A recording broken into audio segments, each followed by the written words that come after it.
Hello दोस्तों, welcome back to my channel. और आज मैं लाई हूँ आपके लिए यूपीएससी मेंस आंसर राइटिंग।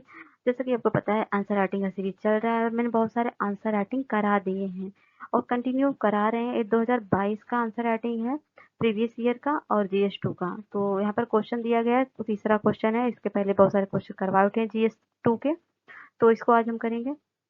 ठीक है, स्टार्ट करते हैं।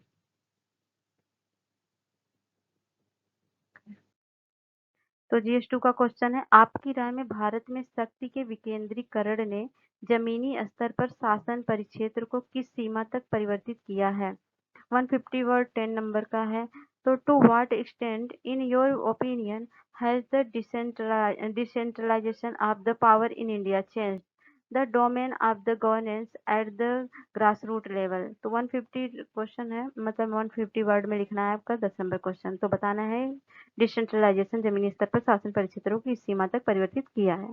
तो डिसेंट्रलाइजेशन के बारे में बताएंगे। ठीक है, तो शक्ति के विकेंद्रीकरण क्या होता है, मतलब डिसेंट्रलाइजेशन ऑफ पावर क्या है? तो है, भारतीय संविधान में 73वें और 74वें संविधान संशोधन ने औपचारिक रूप से जमीनी स्तर पर सरकार के तीसरे स्तर को मान्यता दी है, जिसे स्थानीय स्वशासन यानी पंचायती राज और नगर पालिका के लिए कानूनी प्राधिकार प्रदान किए हैं। भारतीय संविधान के अनुच्छेद 40 के तहत ग्राम पंचायत को संगठित करने के लिए कदम उठाएंगे और उन्हें स्वशासन की इकाई के रूप में कार्य करने की शक्ति और अधिकार प्रदान करेंगे। आप इसको डिसेंट्रलाइजेशन क्या है, मतलब पंचायती राज के बारे में बताएंगे। ओके, आगे क्या है? तो शक्ति के विकेंद्रीकरण की उपलब्धि क्या है? तो इससे क्या होता है? स्व सहायता समूह की स्थापना होती है, साक्षरता अभियान होता है, स्वच्छ भारत अभियान, महिला प्रतिनिधित्व और निर्णय, ये सारी चीजें का उपलब्धिकरण होता है। मतलब इस तरह चीजों से मतलब देश आगे बढ़ता है। उपलब्धियां यही हैं। ओके, साक्षरता बढ़ेगी, स्वच्छता अभियान बढ़ेगा, महिला प्रतिनिधित्व बढ़ेगा, निर्णय प्रक्रिया बढ़ेगी और स्वयं सहायता समूह बढ़ेंगे।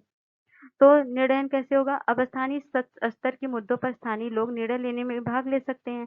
और महिला प्रतिनिधित्व 33% आरक्षण है महिलाओं के लिए पंचायती राज्यों में। और स्वयं सहायता समूह मतलब सेल्फ हेल्प ग्रुप बनेंगे। गुजरात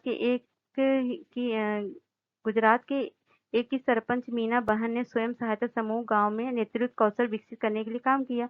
और वही साक्षरता अभियान क्या होगा? उड़ीसा के गंजम जिले में एक गांव की सरपंच आरती देवी को महिलाओं के लिए साक्षरता अभियान शुरू करने और गंजम पारंपरिक लोक कला को पुनर्जीवित करने का श्रेय दिया जाता है। तो ये सब उपलब्धियां आप इस तरह के एग्जाम्पल लिखोगे तो आंसर में नंबर पक्का है, आपको अच्छी मिलेगी। इस तरह फ्लो चार्ट भी बना सकते हो। स्वच्छ भारत अभियान क्या है? 2019 में स्थानीय निकायों द्वारा जमीनी स्तर पर काम करने के कारण भारतीय खुले में शौच मुक्त हो गया। तो यह भी होता है, ये लोकल गवर्नमेंट के द्वारा ही संभव है। अगला है शक्ति के विकेंद्रीकरण को रोकने वाले मुद्दे क्या हैं? अपर्याप्त वित्त, मतलब पर्याप्त वित्त नहीं मिल पाता और कोई वास्तविक कार्य नहीं हो पाता और समन्वय का अभाव होता है, कार्यों में अवैज्ञानिक वितरण होता है। तो आगे